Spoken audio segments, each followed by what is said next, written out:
So I think I'm the oldest person you're going to be hearing today, so bear with me. The gray hair is because I'm trying to repurpose myself. And because it's gray, I have cheat sheets.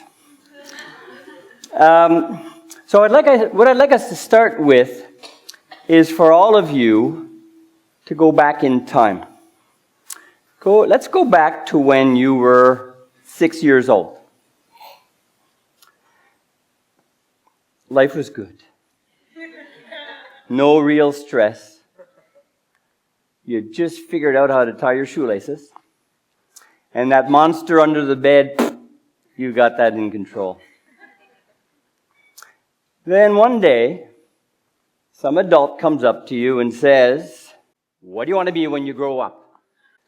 So, this is the first time someone asks you that question. You say, "I don't know." The adult says, "What? You don't know? If you don't know, you're not going to get that activity you want in grade 2. You better make up your mind soon." So you kind of simmer that for a few weeks. Then one day another adult comes up to you and says, "What do you want to do when you grow up?" You've got this. So you say, "I'm going to be a policeman, or a fireman, or maybe a doctor." Then the adult says, "That's good. I see how you take care of your doll. You're going to be a good doctor. Good for you." So you figure everything's good. Now, have you noticed that it's very rare, at least I've never heard it, I've never heard an adult say, "Have you thought of being a fireman and a doctor?" Because if there's a big fire, you could go in there, put the fire out, and if anyone's injured, you cure them right there on the spot. Save a lot more lives. So, unfortunately, we tend to tell young people, if you made one choice, everything's okay. Another problem with that question is the term, "when you grow up." I'm 59 and I'm not there yet. So if there's this utopia, this beautiful destination of grown up, if any of you here are there, let me know, because I'd like to get there one day. But we create this illusion that there's this place called grown up. I think we've got to really start to stop influencing young minds into thinking that, number one, it's okay if you've made your choice, and it's only okay if you've made a choice. And number two, that there's this fictional place called grown up.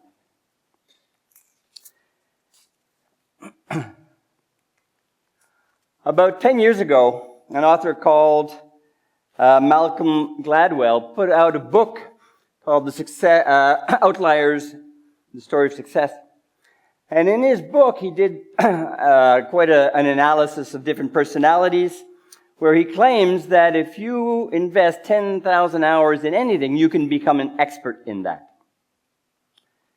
And he did that by analyzing the Beatles and Bill Gates and Robert Oppenheimer and a bunch of athletes, and he came to that conclusion. Now, I'm not here to debate whether it's a valid theory or not, but let's just work with it a little bit. If you work 35 hours a week, that's about 1,700 hours a year. Essentially, it'll take you 5 to 6 years at that pace to become an expert in something. In Canada, life expectancy is about 82 years. Let's say we're productive for 60 of those. That means that you can do or have 10 to 12 different expertise in your life. That's exciting. One choice or 12.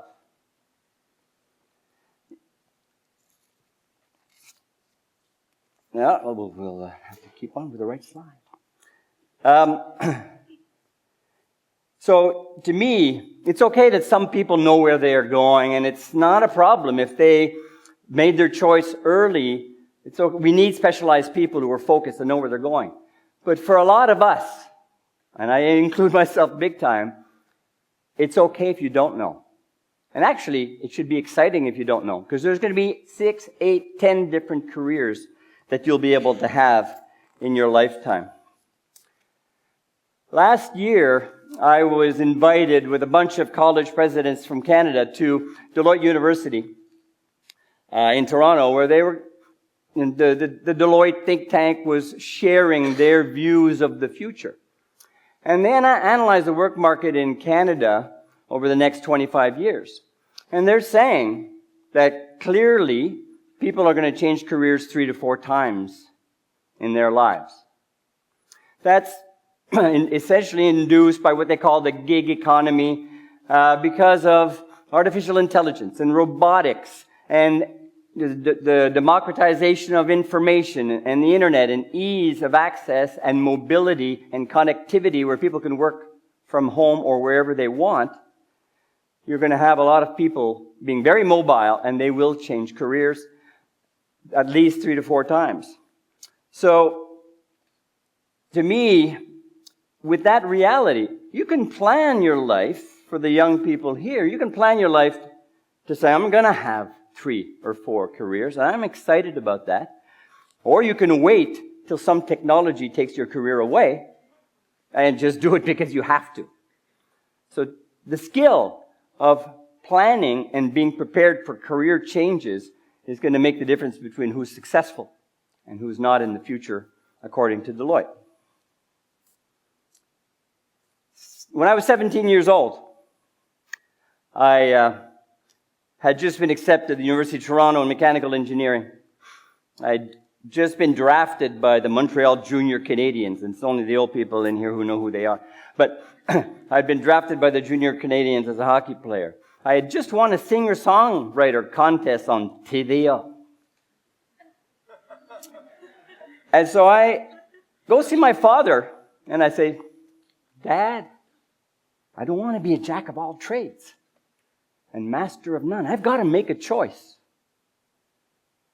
So my father kind of simmers it, takes a shot of his beer, and then he says, what's wrong with being a jack of all trades? Well, 40 years later, he was right. I've had 8 careers in my mind, and I'm hoping to have 2 or 3 more to make sure I get my dozen or my 10 or 12 in. Let's just talk about that for a second. A lot of you have been students. You spend easily 10,000 hours as a student. What did I learn there? I learned to love learning. And if you don't love learning, then education is a real chore. But that's a real important competency that I got through education. I also was studying at the Conservatoire de Musique de Québec at the time. I studied the cello, I studied composition, and I wrote a lot of music, and I was playing in the bars for my early career. That's what paid my way through university. And then I started to write musicals that have been performed all over the place. What did I learn from that? I learned to connect with people. Because when you're writing a song, hopefully someone will hear it. When you're on stage, hopefully somebody's listening. And thank you for listening. So the idea of how to connect with people and say something that someone else out there might care about is an important skill. I was a math and physics teacher at the beginning of my career at a small college in Quebec City. When you have 30 eager minds in front of you, day after day, you really learn how to share knowledge. If you don't, go do something else. But the reality of being able to share knowledge, another key competency. I then finished my mechanical engineering and my master's in mechanical engineering. I became a combustion expert. I moved down to Cincinnati with the family, developed gas turbine combustors for most of the aircraft that come in over Dorval. I hear them all the time because I live close. Mine are a lot quieter than the ones that you hear. But that's where I learned how to innovate. How to take something and make it better. How if you make a small change, you can make a big difference, sometimes positive, sometimes negative. The change isn't always good, but you learn when you make change, and innovation is about making those changes. I then moved on to become a project manager. Moved back to Montreal with Rolls-Royce. As a project manager, I had to learn how to get things done. You have schedules. You're spending a lot of money. I was working on $100 million development projects. You do those on schedule, and if you make mistakes and you don't know what deliverable you're trying to achieve, things end up being very expensive. You have a lot of unhappy people. Then I moved on to become a program director. I was working in Hartford as global director of engineering for Carrier Corporation. I had people all over the world in 19 different countries, and I spent probably 200 days a year in hotel rooms, traveling a lot. I learned there how to engage with people of all kinds of cultures. Because when I was in Korea, or when I was in China, or when I was in Montluel, France, or in Mexico, they all have different perspectives of the world, and you needed to respect that and understand how to communicate with them to get something done collaboratively. I also have composed a whole bunch of musicals. Yeah, that's again another place where I learned how to create a much bigger story and share a bigger story. Musicals are 2 hours long. You've got to say something that's going to be more than an 18-minute TED Talk. I also then moved on to become a college administrator. I've been doing that for 9 years. You learn to engage people. You will learn to create a vision of where you want to go. Because as a leader, if people don't feel like the ship is going somewhere, they get disengaged and a lot of waste happens. So the point here is I'm not here to do a job interview. What I'm trying to say is that I've had multiple careers, and every step of the way, I've learned something that helped the next step. I think it's really exciting that life allows us to go down that path. And I'm not done. To me, the path is a long journey, and there's still many careers to go. So, in summary, I feel that it's important that we all realize it's okay to be a jack of all trades. And actually, it's exciting because multiple careers allow you to be that. In the old days, they used to call them Renaissance people. And you have a bunch of people who were Renaissance people up there on the board.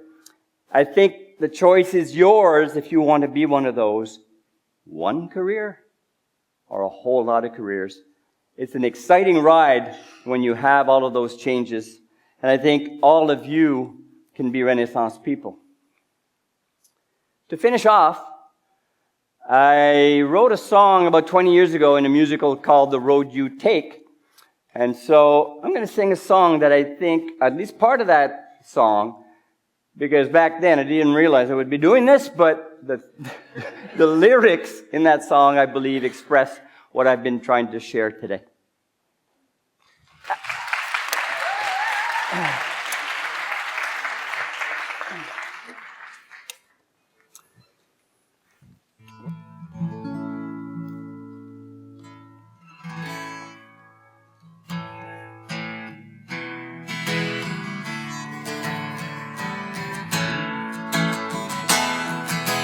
How's the balance with my voice and the guitar? Are we okay? We're doing this really green. I'm not used to being between a barman and lunch. It's what you make of the road you take. Look for the wisdom that will give some light. Along the way, you will make mistakes. Don't cry, just believe and work to make it right. It's what you make of the road you take. Look for the wisdom that will give some light. Along the way, you will make mistakes. Don't cry, just believe and work to make it right. One more time. It's what you make of the road you take. Look for the wisdom that will give some light. Along the way, you will make mistakes. Don't cry, just believe and work to make it right. Thank you.